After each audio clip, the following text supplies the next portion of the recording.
Hello, Yoda Tech, Instagram, Chef Yoda 4x4. Alright, as many of you know, I did a full body swap and also had to swap my entire wiring harness over. And I've been baffled by a few things because I'd never had any issues with the electrical on drain or anything of the sort. Now, I might still have a drain. We're going to find out, but that's another topic. As you can see, I have the dash apart. I basically just pulled this off so I could get to this bolt to get the dash off, the pad off. And I purposely left this vent out. If you're going to be getting in there, these things are an absolute freaking nightmare. Now, Corax, I believe, or a couple other guys that I consider gurus, have removed these tabs, these little tabs right here, allowing you to get a tool in there, push this down, and pull the thing out, because you basically have to push these two and pull this down, or push the bottom two and pull it up, and then push the top ones and pull it down. I chose to do the top ones first because these things are still on here, and you know by the dial being on the outside. Okay, I had to, when I was working with Johnny Boy of Yoda Tech, he was a tremendous help to me, and I appreciate it. And by any of the things that I mentioned in this, don't think it's a slam on you.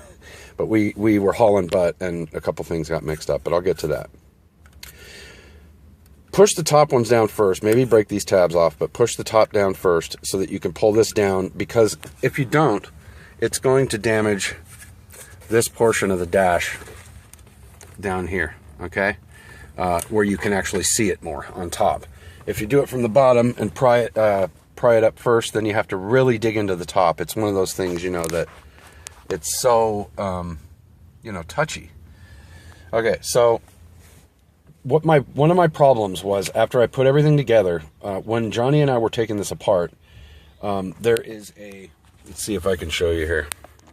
Coming out of the incline meter, there's two prongs. Now, they go here. Both of them under the gray ones, so green and green, which is the climate control, okay? And out of the climate control feeds another one, which feeds your clock. Now, my clock wouldn't work, and what feeds them both is this inclinometer wire that plugs in here. Actually has is coming, let's see if I can pull this, coming to here and turns into 4 wires, okay? Which means what it does is, basically, you have a green and a red right here coming out of your harness at the floor. That feeds into 2 wires, which feeds your climate assembly right here, green and white, okay? That one right there, which on the other side are both green, okay? And then on this side, it feeds the incline meter, okay? So what I had done is, when we took this out, these 2 prongs were hanging free, and the separate one that joins into the dash here is for the glove box, and there's one plug there, and you can basically unplug this here from this light and have these 2 connectors and this one free, just hanging out, you know? They're not really going to anything, and you're like, and so that happened basically, and I was like, oh shit, what happened? And what I basically did on accident was I marked this one right here 2 and 1, you see, because I had marked this one down here 1. They reached, let's see if I can turn it around for you. See, 2, 1.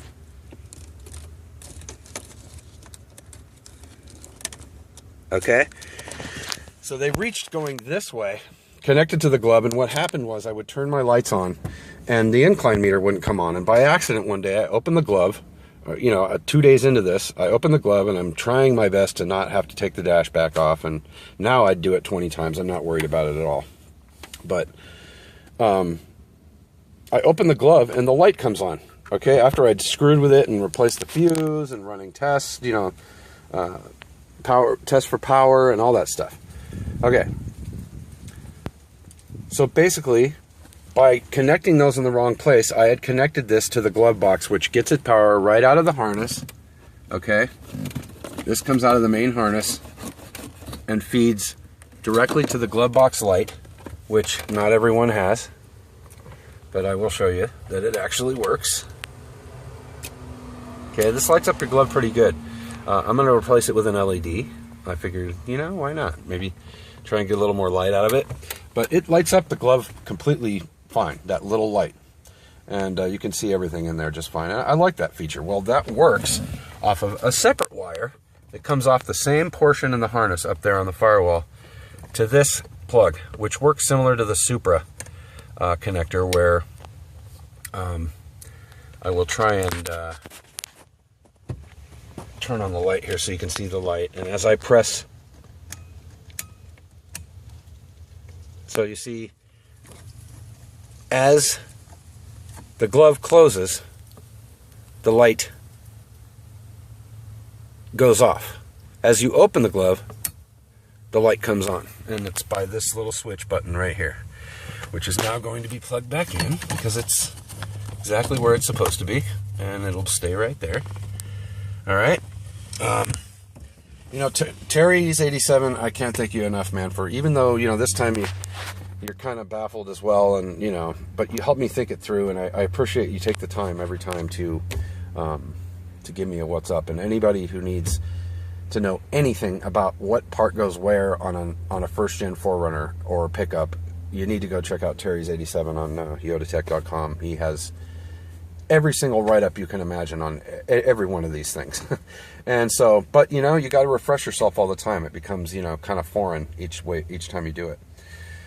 So basically, instead of having to reach in here, cut my hands all up again, and I'm just going to unplug this here, run it up into the dash, and then this clip right here goes right here, and there's a little recess there to keep it out of the way, and that holds that there and keeps it from wandering around, or, you know, I don't know.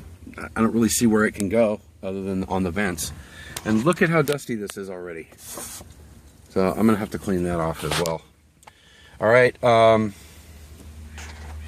so that's basically it. You keep this blue plug with the glove. That it comes out of the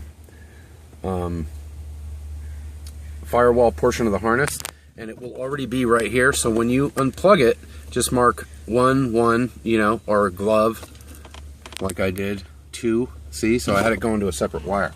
So now it's all working, and I can put the glove back together, and I'm good to go. I don't have to worry about it anymore, and my clock is working.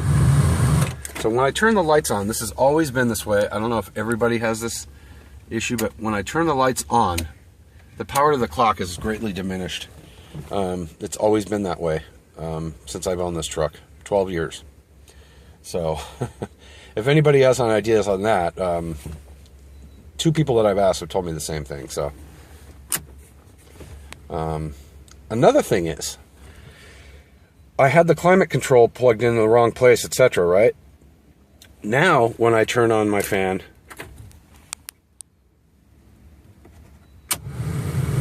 it is like full on, plenty of power. Okay? So, I'm not sure, and every speed works. I have made sure of that because I have, and I'm going to pull it out of the other truck, out of Ruby. I have a brand new from Rock Auto climate assembly, climate control resistor. So you have 1, 2, 3, 4. All right, so I went through this climate control assembly, by the way. It was in mint condition, so I left it. I never pulled that at any time during the swap, even with the entire dashboard out.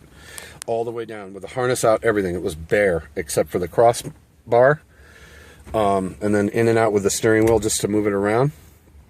And you know, I wanted to share. It's been a while since I did a YouTube video that was a little more elaborate. So you know, if you're gonna pull this, you don't need to pull this and unplug everything in order to get the dash pad off. You just need to get this screw off. So if you can pull this over enough, I don't want to break anything. pull it over to the side a little bit like that, and you have clear access to that nut. Okay, then you need to get to this nut right here, and you basically go between this vent, and you have to pull the glove. So pull the glove out of the way and basically go up right through here to that nut. All right, hopefully you can see it at one point here. All right, and then the third one is right here. Okay, so you have 3 bolts, two nuts and a bolt holding in your dash pad, and then 5 screws. 2, 3, 4, 5. That's it, and your dash pad will come off. If you have an incline meter, be careful as you're taking it off. Don't go nuts. It will, you know, rip this right out of the plug. It is on a swivel, so that when you pull it, you can get a little bit of a play. The plug, the connector in there actually moves around back and forth, left to right. It doesn't really move up and down this way, but it pivots this way. Okay, so I'm not sure why. I guess they figured people would yank on them and stuff like that. Okay, so then you also have this little tab right here, and make sure it didn't get bent in or something like that as you're messing with things, because that goes right here. All right, into this little retainer clip. The other one down on the other side goes right here. That's right here. Okay. And the middle one doesn't need one because it has the nut holding it in. So, and that's pretty much it. I just wanted to share that I had figured this out. And, you know, sometimes you just have to dig back in and tear everything apart. Don't get discouraged. Don't let it slow you down. You know, if you have a little spare time like I've had right now, just kill it. Don't let that gremlin live, because it will cause all kinds of problems. And I'm starting to believe that with those wires reversed, I have what's basically a constant hot to one plug that was not supposed to be, because that is the ground. So that completes the ground. It doesn't allow it otherwise. So I basically, you know, that could have been where my draw was coming from and so forth. So now I have my clock back. The incline meter, let's just make sure. I don't even think we could see it with the light on, but yep. So there you go. That's with the button. So I'll push the button so you can see as well.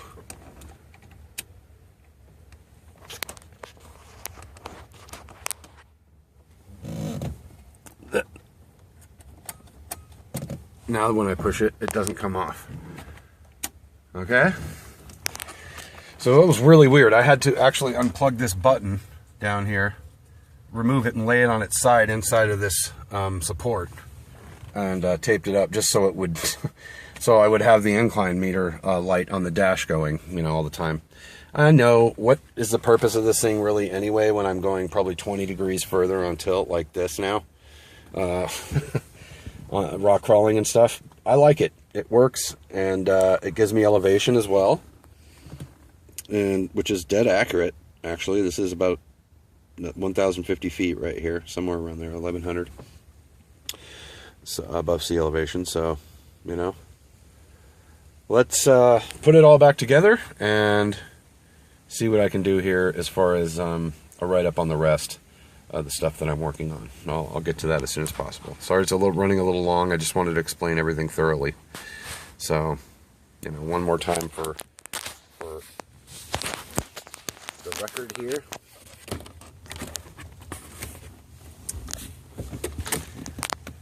Okay. The red and green. Okay, there we go. Red and green on the bottom left portion of the screen there are going to